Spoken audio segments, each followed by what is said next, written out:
Hello everyone, my self Vinay Singh. आज coordination compound का हम लोग क्रिस्टल फील्ड थ्योरी डिस्कस करेंगे। तो ये बच्चों को लेकर के काफ़ी ज़्यादा हाईली कंफ्यूजन टॉपिक रहता है।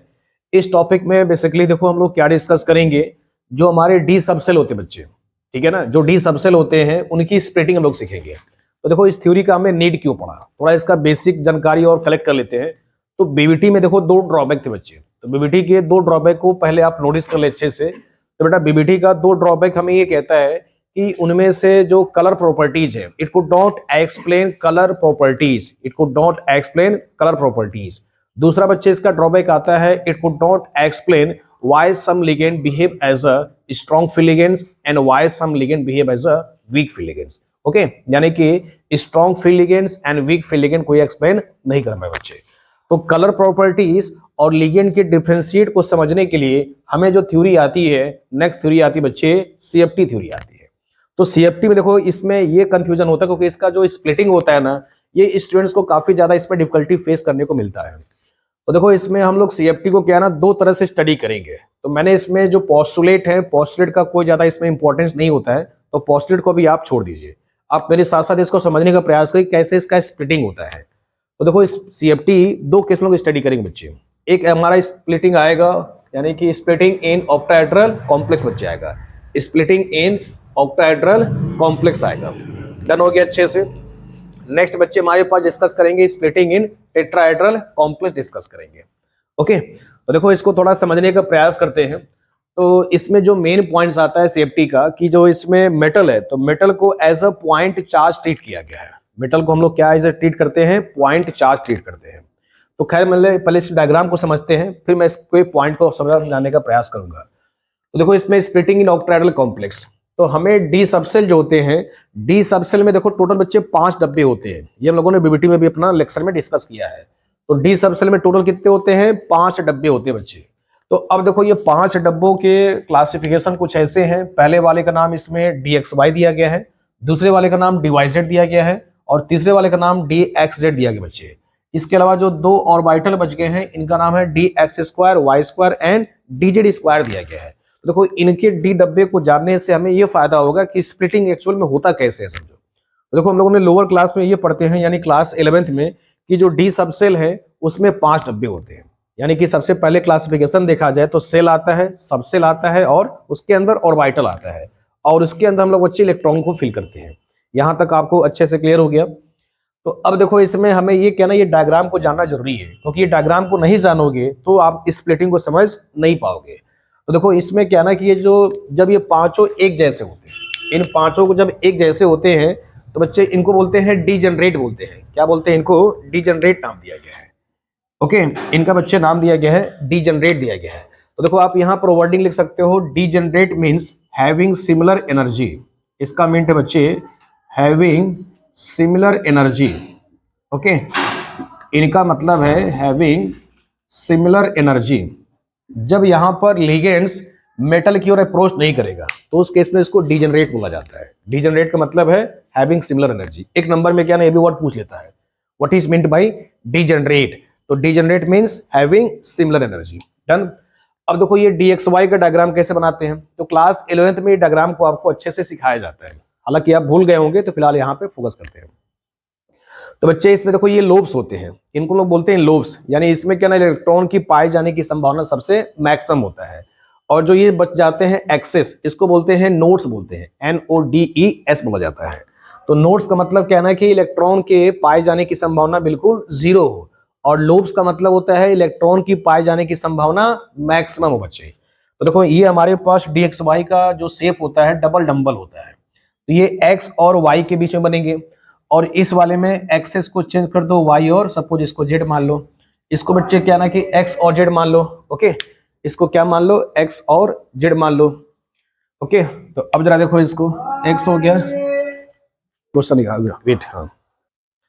ओके, तो देखो इसमें बस मैंने एक्सेस को चेंज किया है। बेटा यहाँ पर X है और ये Z है। तो देखो ये डायग्राम का खासियत ये है, या इन लोब्स की खासियत क्या है ना कि ये बिटवीन द एक्सेस पाए जाते हैं। तो देखो इसमें मैंने क्या मेंशन किया, electron lies between the axes, यानी ये जो तुम्हारे लोब्स हैं बिटवीन द एक्सेस पाए जाते हैं बच्चे। कहाँ पाए जाते हैं, बिटवीन द एक्सेस, यानी इलेक्ट्रॉन पाए जाने की जो प्रोबेबिलिटी है वो बिटवीन द एक्सेस है बच्चे।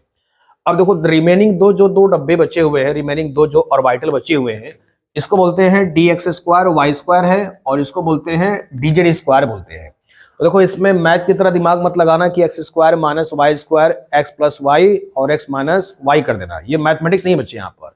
ये सिंपली कहना कि एक्सेस है समझो, इसको d x square and y square पढ़ा जाएगा।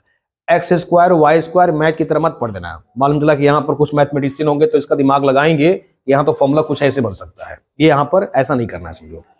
तो अब देखो इसमें दो खासियत क्या ना कि x और y और यहाँ पर डी जेड स्क्वायर है समझो बच्चे। तो यहाँ पर खासियत क्या है, जो लोब्स होंगे ये अलोंग द एक्सिस बनेंगे। क्या बनेंगे? अलोंग द एक्सिस बनेंगे, इसमें भी और इसमें भी। तो पहले इसमें डायग्राम कैसे बनाओगे, पहले आप एक सर्कल को बनाओगे बच्चे, ठीक है, फिर इसके बाद से बड़ा सर्कल बनाओगे, फिर इसके बाद से इसका लोब्स कुछ ऐसे बनाओगे। क्लियर हो गया? तो इनमें मैंने मेंशन किया है कि electron lies along the axis, यानी इन दो ऑर्बिटल में इलेक्ट्रॉन पाए जाते हैं, अलोंग द एक्सिस पाए जाते हैं। अंडरस्टैंड हो गया? अब देखो मेरे को अपने एक्चुअल केस में चलना है कि स्प्लिटिंग इन ऑक्टाहेड्रल कॉम्प्लेक्स कैसे एक्चुअल में घटना ये घटता है समझो। तो देखो ऑक्टाहेड्रल की जो मेन कहानी है कि ऑक्टाहेड्रल में देखो अगर आप डायग्राम को नोटिस किया जाए तो बच्चे इसमें अकॉर्डिंग टू सीएफटी थ्योरी, यानी मेटल को एज ए इसमें पॉइंट चार्ज ट्रीट किया गया है। किससे ट्रीट किया गया है? पॉइंट चार्ज ट्रीट किया गया है। तो अब जरा देखो इसमें जो एक्चुअल मेटल का ऑक्टाहेड्रल का डायग्राम आता है, कुछ ऐसे डायग्राम बनाते हैं समझो, ठीक है। जैसे आप सपोज करो कोई मान लो कि मेरे पास कॉपी दो मेरे को, ठीक है। तो बच्चे देखो आपके पास ये कॉपी है समझो, अंडरस्टैंड हो गया? तो इसमें ऑक्टाहेड्रल कैसे फील करोगे, तो ये आपके पास समझो क्या ना कि चार कॉर्नर होंगे, ठीक है, लाइक दिस, कुछ ऐसे होंगे, ये चार कॉर्नर कुछ ऐसे होंगे, ठीक है, ये आप चार कॉर्नर पे दिखा सकते हो। फिर इसके बाद बच्चे इसमें ये फोकस करो, ये आपके पास एक टॉप पर होगा और ऐसे ही क्या होगा, एक नीचे होगा समझो, एक टॉप पर होगा एक नीचे होगा। तो टोटल कितने हो गए इसमें? 6 बॉन्ड हो गए। ऑक्टाहेड्रल में हमारे पास 8 नहीं होता है, 6 बॉन्ड को मेंशन करता है, 4 कॉर्नर से और एक ऊपर से और एक नीचे से बच्चे। अंडरस्टैंड हो गया? अब देखो इसको कैसे अपने 2D में डायग्राम बनाओगे। इस 2D में देखो यहाँ पर, तो ये वाला तुम्हारा देखो ये टॉप है और इधर वाला तुम्हारा बच्चे बॉटम में समझो, और ये तुम्हारे क्या है ना 4 कॉर्नर पर है। क्लियर हो गया? तो ये ज्योमेट्री होती है ऑक्टाहेड्रल का, ज्योमेट्री कुछ ऐसे होता है। तो इसमें बच्चे स्पेशली क्या है ना, जो लिगेंड्स आता है समझो, लिगेंड्स अक्रॉस द कॉर्नर आता है, लिगेंड्स जो अप्रोच करता है अक्रॉस द कॉर्नर, मतलब अलोंग द एक्सिस अप्रोच करेगा। मेरी बात समझ गए? देखो मेन इसमें आर्ट यही है, इन octahedral complexes ligand approaches towards the corner या टुवर्ड्स द एक्सिस। मेरी बात समझ गए? अब जरा देखो ये एल हो जाएगा, एल मतलब बोले तो लिगेंड्स, एल बोले तो बच्चे लिगेंड्स होता है, क्योंकि मेन डायग्राम को ऐसे ही आपको फील करना है समझो। क्लियर हो गया ना? इसमें एक और बच गया है, इसको भी आप मेंशन कर लो। तो मेन इसमें लिगेंड्स कैसे अप्रोच करेगा ऑक्टाहेड्रल में, अक्रॉस द कॉर्नर, ठीक है, या अक्रॉस द एक्सिस, यानी in octahedral complexes ligands approaches या towards the along the axis, along the axis कर सकते हो या टुवर्ड्स द कॉर्नर एटम कर सकते हो। आई होप इतना वीडियो क्लियर हो गया आपको अच्छे से, ठीक है। अब देखो इसमें स्प्लिटिंग कैसे होता है। तो सीएफटी के समझो इसमें 2 तरह के पोस्टुलेट मेंशन किए गए हैं, यानी इसमें ये देखा गया कि मेटल पे समझो क्या ना बच्चे पॉजिटिवली चार्ज होता है। देखो मैं थोड़ा सा इसको और अच्छे से मैं फील कराता हूँ। तो बेटा ये मेटल है समझो, मेटल हो गया, और ये आपने लिगेंड्स को ऐसे मेंशन किया है। तो लिगेंड्स पे क्या होता है ना, लोन पेयर होता है। तो लिगेंड्स और मेटल के बीच में क्या ना, there are the 2 types of force occur, there are the 2 types of force occur between the center metal atom and ligands. One is the attractive force and other is the repulsive force. One is the attractive force and other is the repulsive force. अब देखो attractive force किसके बीच में काम करेगा बेटा? Attractive force काम करता है ये जो तुम्हारे पास लिगेंड्स है ना, ये तुम्हारे पास जो लिगेंड्स है, तो लिगेंड के पास बच्चे क्या होता है? आयंस होते हैं। आयंस में से माइनस हो सकता है। अब उसमें क्या ना कि लोन पेयर भी होता है। तो लोन पेयर का बेसिकली मतलब क्या होता है? इलेक्ट्रॉन्स होता है। इलेक्ट्रॉन पे चार्ज क्या होता है जी? नेगेटिवली चार्ज होता है। और मेटल बेटा क्या चार्ज होता है? पॉजिटिवली चार्ज होता है। तो लिगेंड के इलेक्ट्रॉन से मेटल के प्लस वाले से क्या होगा? अट्रैक्टिव फोर्स होगा। क्या होगा जी? अट्रैक्टिव फोर्स होगा। इतनी बात क्लियर हो गया? अब देखो ये अट्रैक्शन से क्या होगा ना कि मेटल लिगेंड को अपनी ओर खींचेगा। मेटल क्या करेगा? लिगेंड्स को अपनी ओर बच्चे खींचेगा। अब देखो जब मेटल लिगेंड्स को अपनी ओर टुवर्ड्स खींचेगा तो इसमें देखो जब अंदर आएगा तो मेटल के देखो डब्बे में बच्चे क्या भरते हो आप, इलेक्ट्रॉन भरते हो। बोलो यहाँ तक क्लियर हो गया अच्छे से। इसके अंदर भी क्या भरते हो आप, इलेक्ट्रॉन भरते हो। बोलो यहाँ तक क्लियर हो गया, ठीक है। अब देखो, अब इसके इलेक्ट्रॉन से बच्चे और इसके इलेक्ट्रॉन से क्या होगा, रिपल्सन होगा जी। क्या होगा जी, रिपल्सन होगा। इसके इलेक्ट्रॉन से लोन पेयर के इलेक्ट्रॉन से बच्चे रिपल्सन होगा। अब रिपल्सन से देखो जब सेम चार्ज होंगे तो ये क्या होगा, इसमें स्प्लिटिंग होगा। क्या होगा जी, स्प्लिटिंग, टूट जाएगा। तो देखो एक्चुअल में जो तुम्हारा जो इसमें डीजेनरेसी दिख रहा था, डीजेनरेसी का मतलब होता है having similar energy, having similar energy. अब बच्चे ये डीजेनरेसी क्या हो जाएगा, लेफ्ट आउट हो जाएगा। डीजेनरेसी इज लेफ्ट आउट, मतलब डीजेनरेसी पूरी तरह से खत्म हो जाएगा। तो जब ये डीजेनरेसी खत्म होगा तो देखो इसमें ये डब्बे जो है ना टूट जाएंगे। अब डब्बे कैसे होंगे, स्प्लिट हो जाएंगे बच्चे। अब देखो तीन क्या है ना, समझो ये तीन जो हैं एक जैसे हैं और ये दो कैसे बच्चे एक जैसे हैं। मेरी बात समझ पाए। तो देखो इसमें कैसे कैसे स्प्लिटिंग होता है। अब ये जो दो d x square y square है, डीजेड स्क्वायर है, ये बेटा अलोंग द एक्सिस है। क्या है जी, अलोंग द एक्सिस है। अब देखो लिगेंड क्या करता है, अप्रोच, लिगेंड अप्रोच करता है अलोंग द एक्सिस। तो अलोंग द एक्सिस वाले से टक्कर इसका ज्यादा होगा, मतलब इसका भिड़ंत सबसे पहले होगा। तो यानी इसको एनर्जी सबसे ज्यादा मिलेगा। मेरी बात समझ पाए। तो अब क्या ना कि थोड़ा इसको मैं मतलब स्प्लिट कर देता हूं। आप इसका पहले स्क्रीनशॉट लीजिए ताकि मैं इसको नेक्स्ट स्लाइड में इस डायग्राम को और आगे फॉरवर्ड। तो बच्चों इसमें देखो डी सबसेल को कैसे स्प्लिटिंग हुआ है, तो उन डायग्राम से अब कैसे इसमें दिखाओगे एक्चुअल में पेपर में कैसे दिखाना होता है। तो आपके पास बेटा क्या ना कि देखो ये आपके पास ओरिजिनल डी सबसेल होता है, जो कि इसमें कितने डब्बे हैं, 5 डब्बे होते हैं, ठीक है ना। इस केस में इसको बेटा बोला जाता है डीजेनरेट बोला जाता है। तो डीजेनरेट का मतलब मैंने भी मेंशन किया है, इसको आप यहां भी लिख सकते हो, having similar energy, having similar energy. अब देखो मेन तुम्हें इसी डायग्राम को अच्छे से नोटिस करना है, समझो, हैविंग सिमिलर एनर्जी। अब देखो इसमें क्या ना बेटा कि जब लिगेंड्स अप्रोच किया मेटल की ओर तो दो तरह का मैंने फोर्स बताया है, एक अट्रैक्टिव फोर्स है, एक रिपल्सिव फोर्स है। अट्रैक्टिव अपोजिट के बीच में होता है। जब ये अट्रैक्टिव नहीं होता तो क्या लिगेंड्स मेटल की ओर अप्रोच करता, नहीं करता।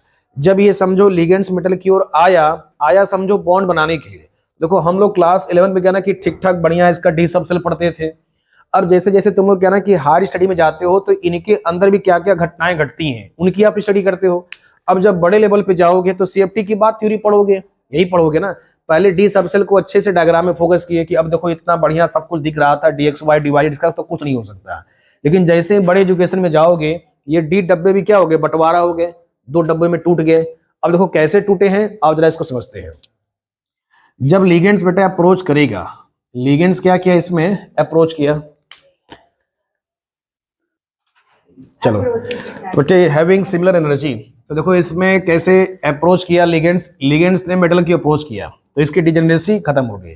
तो जो मेन इसमें देखो ये एनर्जी लेवल है, थोड़ा हम इसको थोड़ा ऊपर उठा के दिखाएंगे तो कैसे आपको दिखाना ही है, ठीक है। तो इस वाले का मतलब ये है कि यहाँ वाले डब्बे में इसकी डिजेनरेसी इज लेफ्ट आउट, मतलब इसका जो है डिजेनरेसी खत्म हो गया, मतलब इसका अब इसमें लिगेंड्स ने मेटल की ओर अप्रोच कर गया है। अब देखो जब ये अप्रोच किया है तो डी का देखो स्प्लिटिंग कैसे होगा बेटा। तो डी की स्प्लिटिंग कुछ ऐसे हुआ है, 3 अलग टूटेंगे और 2 अलग टूटेंगे, समझो कुछ ऐसे समझो दिखाओगे, 2 कुछ ऐसे आप दिखाओगे, ठीक है। मेन देखो यही इसमें कला है समझने का। डन हो गया। अब देखो इस वाले में क्यों मैंने मेंशन किया, यहाँ पर देखो आप और अच्छे से लिख लो, डी एक्स वाई था, ये डी वाई जेड था बेटा, ये डी एक्स जेड था, ये d x square y square then d z square था। इसमें ये दोनों एक फैमिली वाले हैं और ये तीनों फैमिली एक वाले हैं, समझो। तो इसमें ऑक्टाहेड्रल में लिगेंड्स अप्रोच करता है अलोंग द एक्सिस। तो अलोंग द एक्सिस करेगा तो D x square D z square से इसका जो भिड़ंत होगा, जो इसका कोलिजन होगा, जो इसका टक्कर होगा सबसे ज्यादा होगा।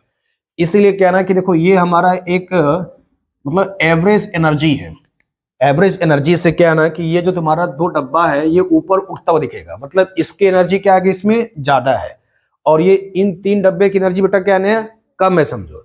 ये इसमें इन 3 एनर्जी का एनर्जी जो है वो कम फील होता है, क्योंकि इससे लिगेंड का सामना कम होता है, जो 3 डब्बे होते हैं, समझो। तो ये 3 डब्बे का नाम दिया गया है कुछ ऐसे, डी एक्स वाई है, ये आपके पास dyz है और बेटा ये dxz है, ठीक है।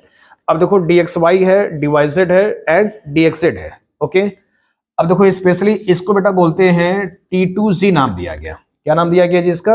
T2G नाम दिया, क्योंकि साइंटिस्टों ने ये नोटिस किया अगर बार बार बोलोगे तो कठिनाई नहीं लगेगा, dxy हो गया, dyz हो गया, dxz हो गया, तो इसलिए इसको कहना कि थोड़ा और इजी कॉल करने के लिए नाम दिया गया बच्चे, T2G नाम दिया गया। क्या दिया गया जिसका? T2G। और इन दो डब्बे का नाम दिया गया dx स्क्वायर है और डी स्क्वायर है और ये dz स्क्वायर है, इसका बेटा नाम दिया गया इजी दिया गया, ओके।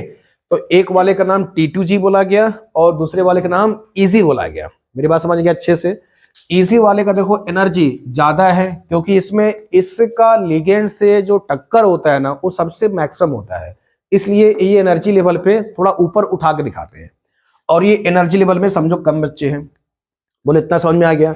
अब देखो इस एनर्जी डिफरेंस को हम लोग बोलते हैं CFAC बोला जाता है। इसी को हम लोग क्या बोलते हैं जी?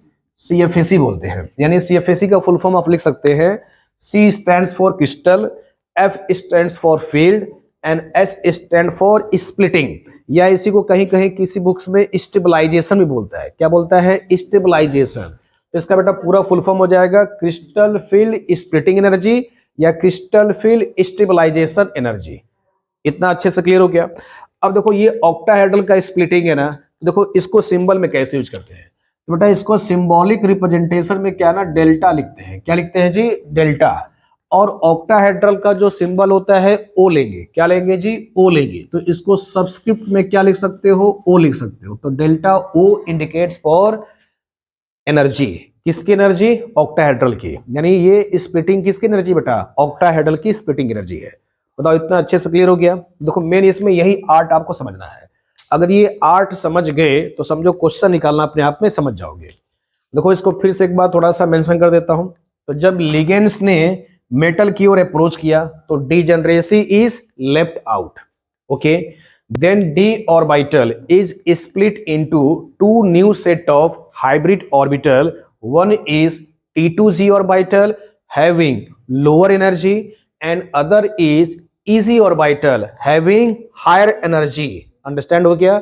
The difference between T2Z and easy orbital is known as CFSE.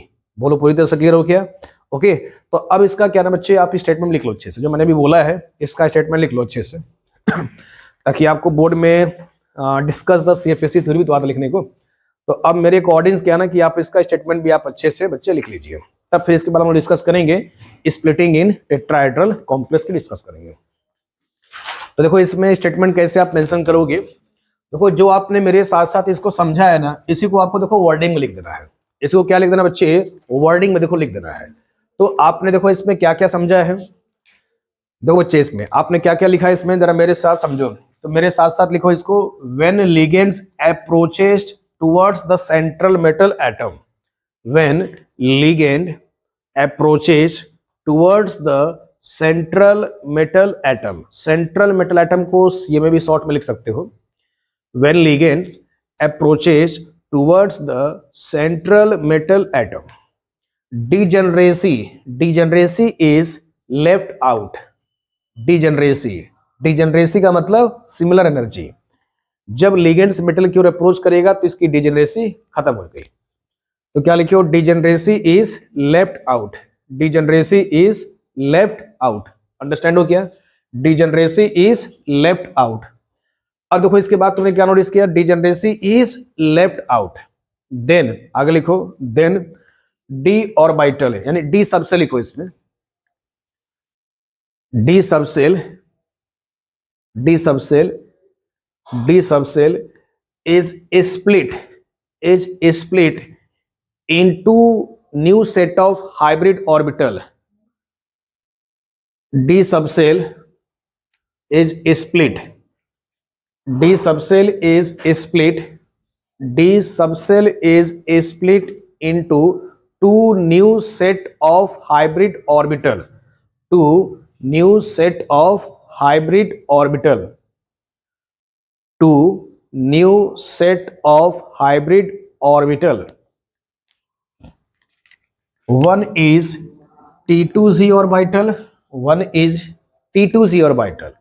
And one is T2z orbital, इसमें जरा एक लाइन और अच्छे से लिखना है, one is T2z orbital, one is T2z orbital having lower energy, having lower energy, and other is easy orbital, and other is easy orbital,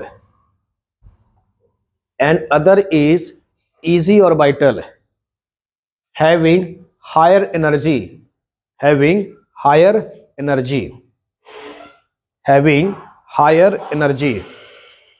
done बेटा, आपने इतना नोटिस कर लिया। देखो इसमें जितना मैंने आपको समझाया है इसी को कहना है कि आपको लैंग्वेज के फॉर्म में क्रिएट कर देना है। एक लाइन इसमें और आप अच्छे से नोटिस कर लो, द डिफरेंस बिटवीन, लाइन छोड़ के लिखना, the difference between T2z and easy orbital, the difference between T2z, the difference between T2z and easy orbital, the difference between T2z and easy orbital is called CFAC, is called CFAC means crystal field splitting energy। ठीक है, इसी को थोड़ा अपने हिसाब से और mention कर सकते हो, the gap between T2z and EZ। ये देखो T2z और EZ के गैप को बेटा क्या बोलते हो? CFAC बोलते हो। मेरी बात समझ पाए? The difference between the T2z orbital and EZ orbital is called CFAC। अब देखो इसमें और भी क्या क्या इंफॉर्मेशन इससे निकल सकता है, देखो क्या क्या इसमें और चीजें निकाल सकते हैं, देखो जिससे क्वेश्चन तुम्हारा क्या क्या बन सकता है, समझो इतना नोटिस कर ले अच्छे से। अब जरा देखो इसमें अच्छे से, अब बेटा देखो इधर अच्छे से, तो ये T2z हो गया, EZ हो गया, इसके डिफरेंस को देखो, इसके डिफरेंस को जरा नोटिस करते हैं। तो देखो T2z, ठीक है ना, देखो टोटल हमारे पास बच्चे कितने डब्बे होते हैं? 5 डब्बे होते हैं। टोटल कितने डब्बे होते हैं? 5 डब्बे होते हैं। अब देखो इसमें इतने वाले गैप को क्या क्या मेंशन कर सकते हो, देखो देखो इसको डेल्टा ओ मेंशन किया गया, एनर्जी का मतलब है, यानी डेल्टा मतलब एनर्जी, ओ मतलब ऑक्टाहेड्रल की एनर्जी है। देखो मुझे इसका क्या ना एक्चुअल वैल्यू निकालना है। देखो ये भी आपको वैल्यू निकालना कैसे है, तो देखो इसमें ये वैल्यू को कैसे मेंशन करोगे, तो देखो ये आपके पास टोटल बेटा डब्बा होता है 5, ये आप ऐसे नोटिस करो, कैसे याद करोगे, ठीक है। अब देखो इसमें क्या ना, देखो 3 खर्च हो गया है, तो बचा कितना जी? 2, तो 2 ऊपर रखोगे तो कितना हो गया जी? 2/5। अब देखो ये लोअर है ना, तो लोअर का मतलब एनर्जी कम है, तो साइन किससे दिखाओगे? निगेटिव साइन से। इतना क्लियर हो गया। अब देखो इसको सॉल्व करोगे 2/5 को, 2/5 को सॉल्व करो, कितना आएगा डेसिमल के टर्म में जी?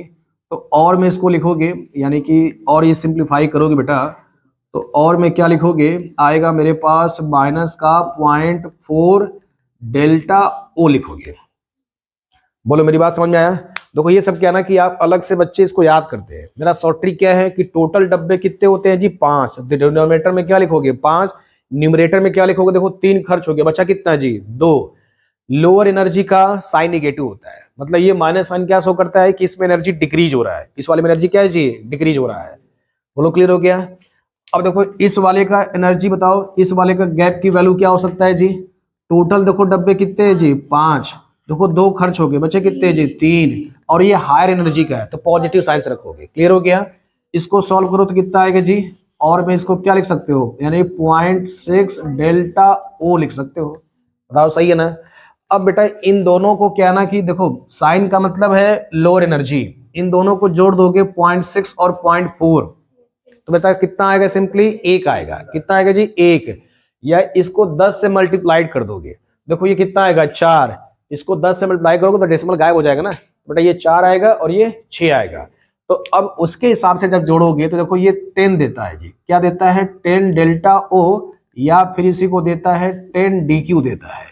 तो कभी कभी चीजें आपको ये भी सिंबॉलिक में दे सकता है। तो देखो इसमें इतना ज्यादा कॉम्प्लेक्सिटी करके आता है। देखो इस गैप का भी बेटा नाम है, समझो इस गैप का नाम आता है बैरी सेंटर। इस गैप का नाम दिया जाता है बैरी सेंटर या फिर बैरी गैप दिया जाता है, ठीक है ना। इस लाइन का एक मार्जिन बोला गया, this is the barycentre या बैरी गैप। तो पहले इतना आप अच्छे से इसका स्क्रीनशॉट ले ले, फिर मैं इसके बाद चलता हूँ टेट्राहेड्रल में। बेटा इसमें देखो क्वेश्चन कैसे आपसे पूछा जाता है, तो आए मैं पहले आपको इस पे क्वेश्चन में करके दिखाई देता हूँ, है ना। तो देखो इसमें हम लोग क्या क्वेश्चन क्या ना पर्टिकुलर 2 तरह से पूछता है, एक कलर को लेकर के पूछता है, तो जो कि अभी मैं आपको दिखाता हूँ।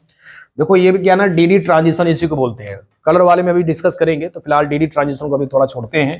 क्वेश्चन देखो कैसे आता है इसमें, देखो तो मैंने इसमें केस 1 मेंशन किया है। क्वेश्चन कैसे आएगा? देखो डेल्टा मतलब एनर्जी बचा होता है, तो delta o is greater than, ये मान लो सपोज ऐसे सिचुएशन दिया गया है, ये पहला केस हो गया। दूसरे बेटा केस में क्या क्वेश्चन आएगा, यानी केस 2 का जो पैटर्न है, यानी कि delta o is less than p. देखो पी का मतलब यहाँ बेटा होता है पेयरिंग एनर्जी, तो पी मतलब यहाँ पे फुल फॉर्म इसका लिख लो, P stands for pairing energy. ठीक है बेटा, पी मतलब क्या है ना कि ये पेयरिंग एनर्जी को इंडिकेट करता है। ठीक है, P stands for pairing energy. तो देखो इस वाले का मतलब क्या है ना, डेल्टा मतलब एनर्जी, ओ मतलब ऑक्टाहेड्रल, यानी ऑक्टाहेड्रल की एनर्जी पेयरिंग से ज्यादा है, ये इसका सेंस हुआ। देखो क्वेश्चन तुम्हारे ऐसे बेटा आते हैं, तो मैं आपको पहले टेट्राहेड्रल की स्प्लिटिंग को जाने से पहले ऑक्टाहेड्रल पे क्या क्वेश्चन बन सकता है, बोर्ड में कैसे क्वेश्चन प्रश्न बनते हैं, और मैं करके दिखा देता हूँ। क्योंकि जिस टॉपिक को जैसे पढ़ोगे वैसे पीवाईक्यू निपटा दोगे तो क्वेश्चन आपका अच्छे से क्लियर हो जाएगा। इसमें इसका बेटा मतलब क्या ना कि देखो इसमें ऑक्टाहेड्रल की बेटा एनर्जी कम है, पेयरिंग एनर्जी ज्यादा है। आई होप इतना लेक्चर समझ गए अच्छे से। तो अब जरा देखो इसमें इसका क्या मतलब है। ठीक है, डेल्टा ओ का मतलब इसमें एनर्जी ज्यादा है पेयरिंग एनर्जी से। अब जरा देखो इस पे क्वेश्चन, इसका यही मतलब यहाँ पे है, तो इसका फुल फॉर्म लिख सकते हो। देखो अब देखो तुम्हारे इस पे देखो क्वेश्चन कैसे आता है। तो बच्चे जैसे मालूम चला, थोड़ा सा और इसमें मैं तुम्हें चीजों को एलरेट कर देता हूँ। देखो और इसका क्या मतलब है, देखो एनर्जी में और लिगेंड्स में, वेट बेटा इधर देखो, एनर्जी में और जो लिगेंड्स में क्या देखो रिलेशन है समझो। देखो मैंने आपको दो तरह के लिगेंड्स को मेंशन किया है पर्टिकुलर बीबीटी में, एक स्ट्रॉन्ग फील्ड लिगेंड्स होता है और एक वीक फील्ड लिगेंड्स होता है। बच्चे क्लियर हो गया। तो देखो इसमें एनर्जी ज्यादा है, ठीक है। देखो क्वेश्चन को कैसे डील करना है, एनर्जी अगर ज्यादा है समझो, एनर्जी ज्यादा है तो इसका मतलब ये शो करेगा कि ये लिगेंड्स का जो नेचर है ना एसएफएल है बेटा, क्या है जी, एसएफएल है। ये इसका बेटा शॉर्ट ट्रिक है समझो। क्लियर हो गया, ये इसका शॉर्ट ट्रिक है। ओके, तो बेटा इसमें देखो एनर्जी ज्यादा है तो ये क्या शो करेगा, डायरेक्टली एसएफएल को शो करेगा। और एसएफएल का देखो मैंने बीबीटी में पहले से भी मेंशन किया है कि स्ट्रॉन्ग फील्ड लिगेंड जब भी आ जाएगा तो मतलब इलेक्ट्रॉन्स क्या ना पेयर अप हो जाते हैं। तो इसके आगे क्या मेंशन कर सकते हो, पेयरिंग टेक प्लेस। बेटा ये क्या शो करेगा, पेयरिंग टेक प्लेस को शो करेगा। अब देखो पेयरिंग टेक प्लेस को शो करेगा तो इसका ये सिग्निफिकेंस है या ये इसका मिंट है कि जो तुम्हारे जो T2 GK और वाइटल्स है समझो, ये तीनों क्या ना देखो एक जैसे हैं जी, ये तीनों क्या हैं, एक जैसे हैं। तो इसमें मैक्सिमम क्या ना कि 6 इलेक्ट्रॉन भर सकते हो भाई, एक डब्बे में 2 तो 3 के हिसाब से 6 भर सकते हो। इतना क्लियर हो गया।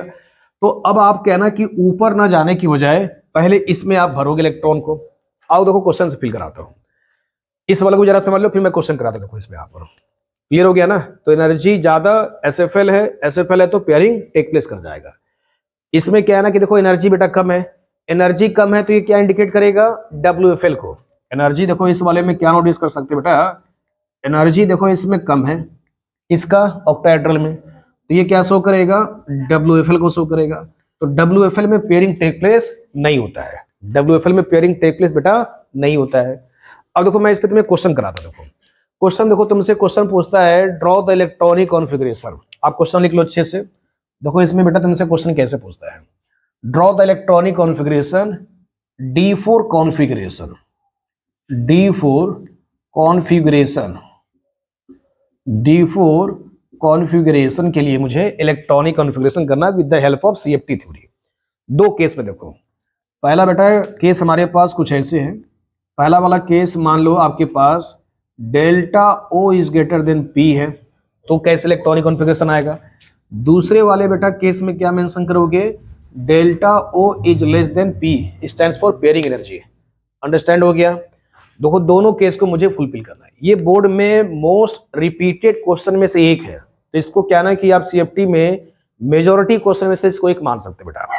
ओके ओके, तो बेटा इसमें देखो ये वाला सिचुएशन है और आपके पास बेटा ये वाला सिचुएशन है।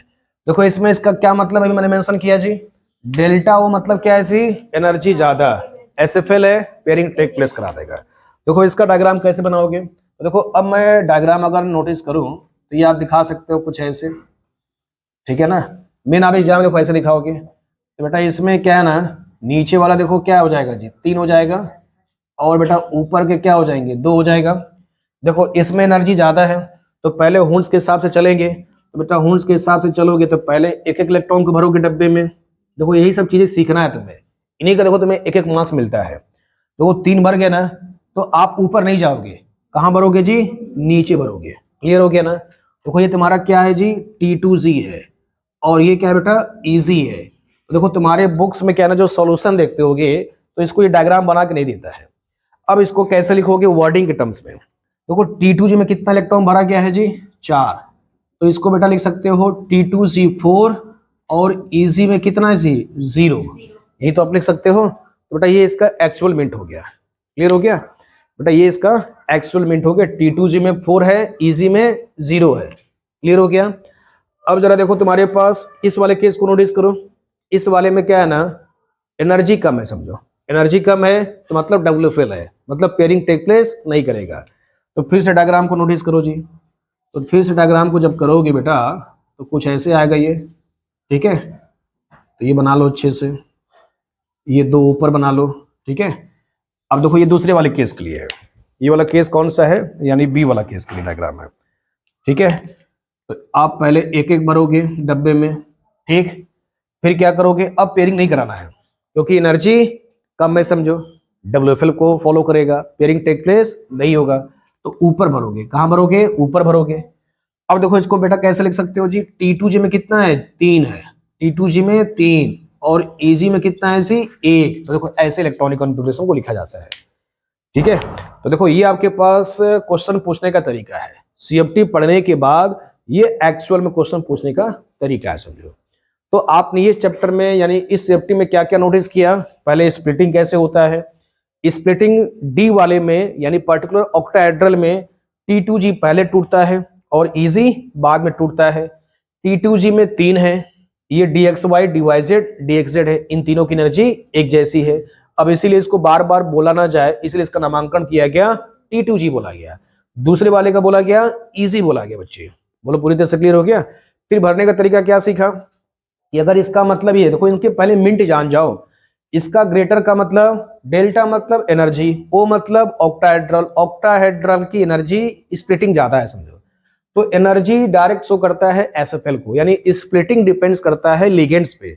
अगर स्ट्रॉन्ग फील्ड लिगेंड्स होगा तो स्प्लिटिंग बेटा ज्यादा होगा, अगर WFL होगा तो समझो स्प्लिटिंग कम होगा, समझो। तो अभी मैं आपको फैक्टर्स से पढ़ाऊंगा, तो फैक्टर्स में देखो जितना आपने समझ लिया है इन्हीं को पॉइंट वाइज लिख सकते हो कि CFC किस पर डिपेंड्स करता है। पहला इसका मेटल पे डिपेंड्स करेगा, दूसरा लिगेंड्स पे डिपेंड करेगा, तीसरा ऑक्सीडेशन स्टेट पे डिपेंड्स करेगा। ये 3 इसके फैक्टर्स है। तो पहले क्वेश्चन करना सीख गए, इसका स्क्रीनशॉट ले लो, फिर इसके बाद इसका एक और क्वेश्चन करते हैं, फिर टेट्राहेड्रल बेटा करते हैं। ओके, तो बेटा इसमें जो नेक्स्ट पार्ट है स्प्लिटिंग इन टेट्राहेड्रल कॉम्प्लेक्स। तो अभी हम लोगों ने क्या सीखा, स्प्लिटिंग इन ऑक्टाहेड्रल कॉम्प्लेक्स को सीख लिया है।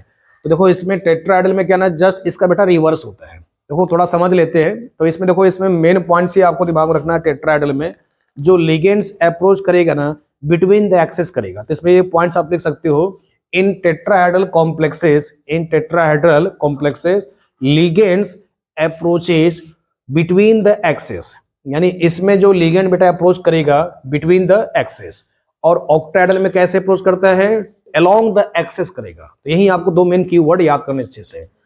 अब इसमें आपको क्या नोटिस करना है कि जो लिगेंड्स इसमें अप्रोच करता है ना बेटा, वो बिटवीन द एक्सेस करता है, ठीक है। कैसे करेगा, बिटवीन द एक्सेस। देखो मैंने ये आपको डायग्राम से थोड़ा फील करके दिखाया हूं, ये आपको नोटिस कर सकते हो। दिस इज द लिगेंड्स, यानी इसमें लिगेंड्स कैसे अप्रोच कर रहा है मेटल की ओर, बिटवीन द एक्सेस, समझो।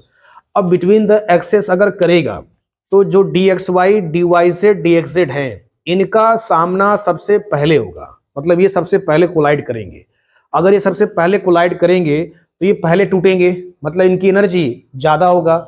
इनकी एनर्जी ज्यादा होगा तो इनको ऊपर दिखाओगे, और जो नीचे के समझो कि 2 बच गए, रिमेनिंग 2 बच गए, उनका सामना कम होगा अलोंग द एक्सेस। देखो अलोंग द एक्सेस तो आ नहीं रहा है, उससे उसका सामना कम होगा, तो वो क्या होगा, उसकी एनर्जी बेटा कम होगा। देखो कैसे दिखाओगे डायग्राम के हिसाब से।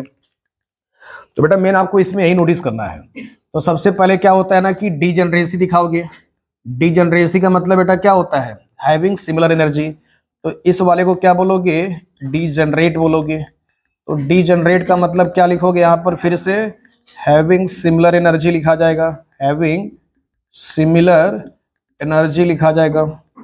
बोलो यहाँ तक क्लियर हो गया।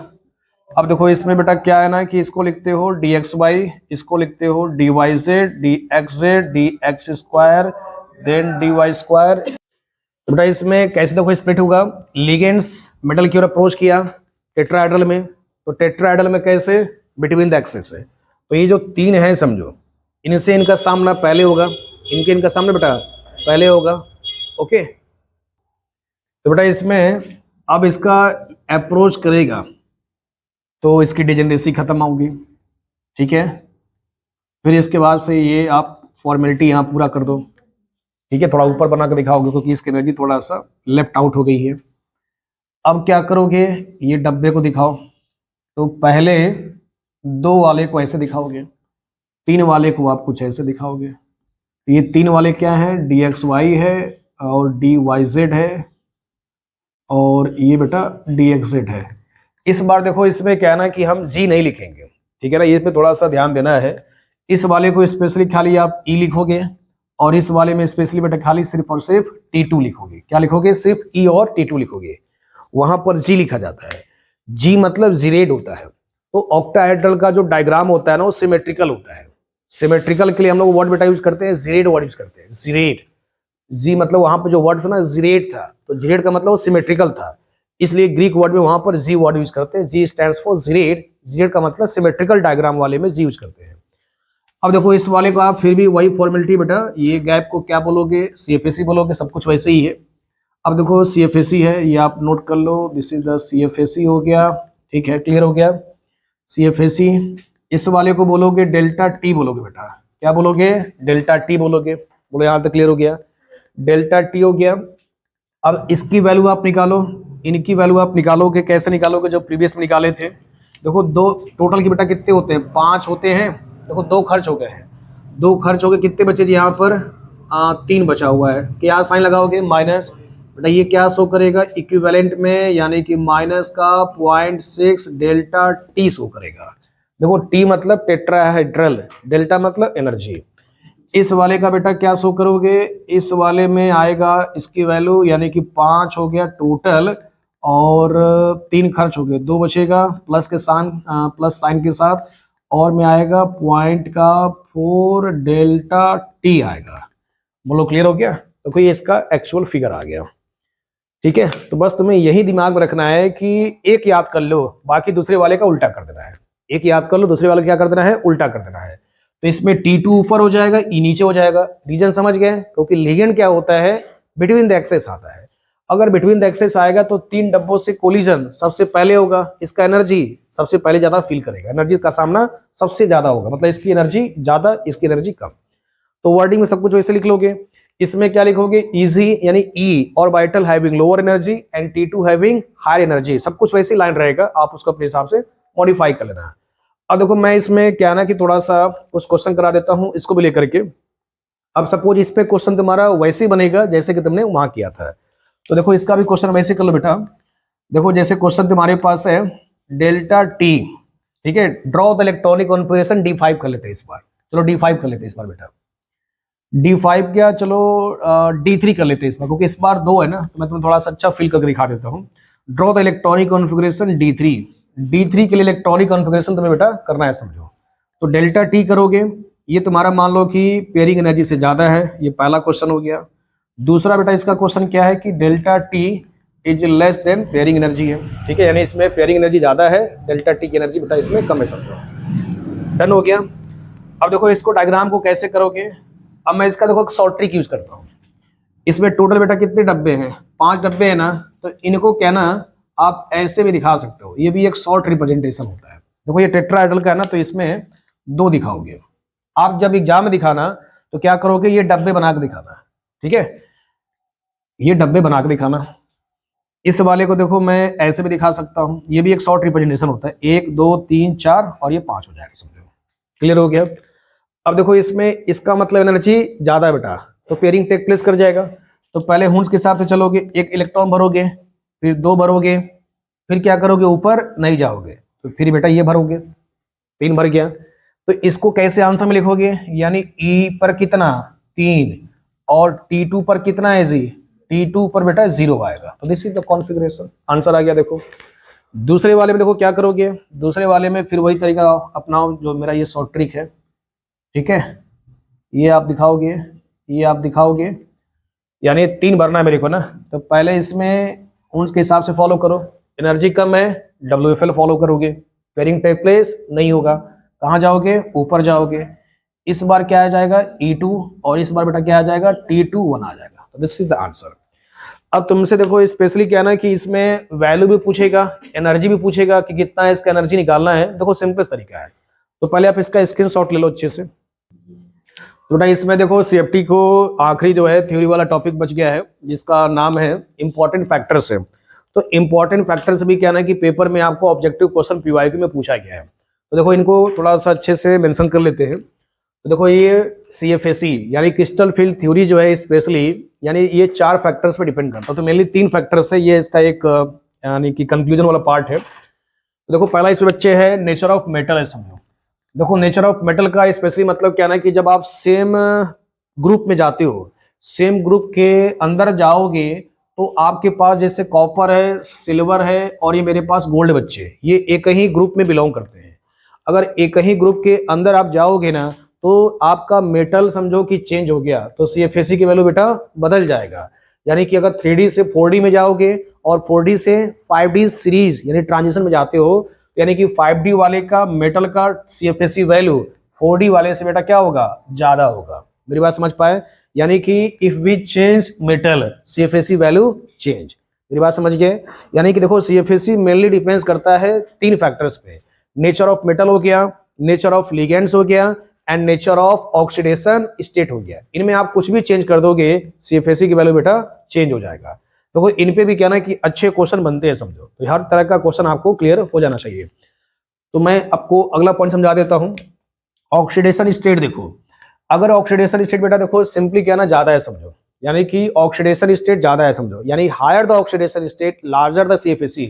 इसमें पॉइंट मेंशन कर सकते हो आप लोग लिख लो अच्छे से, higher the oxidation state, higher the oxidation state larger the delta. Larger the delta का मतलब बेटा CFAC वैल्यू है। इसमें क्या लिखोगे, higher the oxidation state, higher the oxidation state larger the CFAC, larger the CFAC। Okay, मतलब इसको मैं सिंबॉलिक में ऐसे लिख सकता हूं, ऑक्सीडेशन स्टेट बेटा अगर ज्यादा है, ऑक्सीडेशन स्टेट अगर ज्यादा है तो इसमें डेल्टा की वैल्यू क्या होगा जी, ज्यादा होगा। देखो इसका मतलब ये है ना कि साइज छोटा होगा, इसको फील भी कर सकते हो। देखो इसमें क्या है ना कि डेल्टा ज्यादा होने का मतलब क्या हो गया बेटा, साइज छोटा हो गया। अब साइज छोटा होने का मतलब कि उसमें अट्रैक्शन ज्यादा हो जाएगा। भाई साइज छोटा होने का मतलब न्यूक्लियस का फोर्स ऑफ अट्रैक्शन ज्यादा हो जाएगा। अगर न्यूक्लियस का फोर्स ऑफ अट्रैक्शन बेटा ज्यादा, तो लिगेंड्स को अपनी ओर क्या करेगा, तेजी से अट्रैक्ट करेगा। वो तेजी से अट्रैक्ट करेगा तो उसमें स्प्लिटिंग तेजी से होगा, स्प्लिटिंग तेजी से होने से मतलब CFAC की वैल्यू लार्जर हो जाएगा। मीनिंग क्लियर हो गया अच्छे से। अब देखो बेटा ये सबसे ज्यादा इंपॉर्टेंट पॉइंट है, नेचर ऑफ लिगेंड्स है। तो इसमें क्या होता है ना कि लिगेंड्स में यदि SFL है समझो, यानी कि SFL का मतलब बोले तो बेटा स्ट्रॉन्ग फ्री लिगेंड्स होगा, ठीक है। अगर स्ट्रॉन्ग फ्री लिगेंड्स होगा तो इसका डेल्टा के वैल्यू क्या होगा जी, इसमें डेल्टा होगा बेटा इसमें सबसे ज्यादा होगा। यानी SFL होगा तो डेल्टा क्या होगा, ज्यादा। अगर WFL होगा तो क्या होगा, इसमें डेल्टा होगा कम। ये भी आप पॉइंट को अलग से मेंशन कर लो। यानी इन strong field ligands splitting will be greater, in a weak field ligands splitting will be splitting या CFAC विल बी लोअर। ठीक है, तो तुमसे कभी कभी क्या ना ऑब्जेक्टिव में क्वेश्चन ये पूछ सकता है कि which one is the higher CFAC, तो आप केवल क्या ना फैक्टर से अच्छे खासे क्वेश्चन बेटा निकाल सकते हो। क्लियर हो गया। अगर SFL है तो डेल्टा की वैल्यू ज्यादा, क्योंकि स्ट्रॉन्ग फील्ड लिगेंड्स क्या होते हैं ना कि ये तेजी से पेयरअप कराते हैं। तो ये जब पेयरअप कराएंगे तो अंदर के इलेक्ट्रॉन्स के रिपल्सन ज्यादा क्रिएट करते हैं समझो। अगर रिपल्सन ज्यादा क्रिएट होगा तो समझो स्प्लिटिंग तगड़ा होगा, समझो एनर्जी ज्यादा होगा। अब समझो बच्चे ये पॉइंट्स क्या ना ऑब्जेक्टिव में पूछा गया है, यानी डेल्टा T यानी टेट्राहेड्रल कॉम्प्लेक्स का जो वैल्यू आता है ऑक्टाहेड्रल के कंपेरिजन में -4/9 डेल्टा U आता है। मतलब टेट्राहेड्रल कॉम्प्लेक्स जो होते हैं ना ये लेस एब्जॉर्ब देखे जाते हैं, यानी टेट्राहेड्रल की जो स्प्लिटिंग होती है एज कंपेयर टू ऑक्टाहेड्रल ये लेस एब्जॉर्ब किए जाते हैं। ये भी अपने आप में एक असर्शनिज्म बना हुआ है। तो अभी आप इसको कर लो, तो मैं इसी पे प्रॉब्लम प्रैक्टिस आपको करा देता बच्चे। देखो इसको कैसे याद करोगे बच्चे। देखो डेल्टा टी और याद करने का शॉर्ट ट्रिक देखो मेरे पास बेटा ये है कि जो डेल्टा टी जो स्प्लिटिंग होता है, देखो कैसे इसको याद करोगे। तो 2/3 याद कर लो, 2/3 के टर्म में टूटता है, पहले 2 में टूटता है फिर 3 में टूटता है। भाई ई पहले था ना, अभी आप मेरे पुराने वाले में जाओ पहले अच्छे से, तो 2/3 में टूटता है। अब इसका क्या करो, स्क्वायर कर दो बेटा, इसका क्या कर दो, स्क्वायर कर दो कि 4/9 आ जाएगा। समझ पाए? यानी जो टेट्राहेड्रल जो होता है ना, ऑक्टाहेड्रल का लेस स्प्लिटिंग होता है। मेरी बात समझ पाए? तो ये कंपेयर भी कर सकते हो, 4/9 है मतलब ऑक्टाहेड्रल ज्यादा है स्प्लिटिंग में, टेट्राहेड्रल क्या है जी, कम है। ये अपने आप में क्वेश्चन है, समझो अपने आप में, तो यही एक ऑब्जेक्टिव बेटा। ठीक है।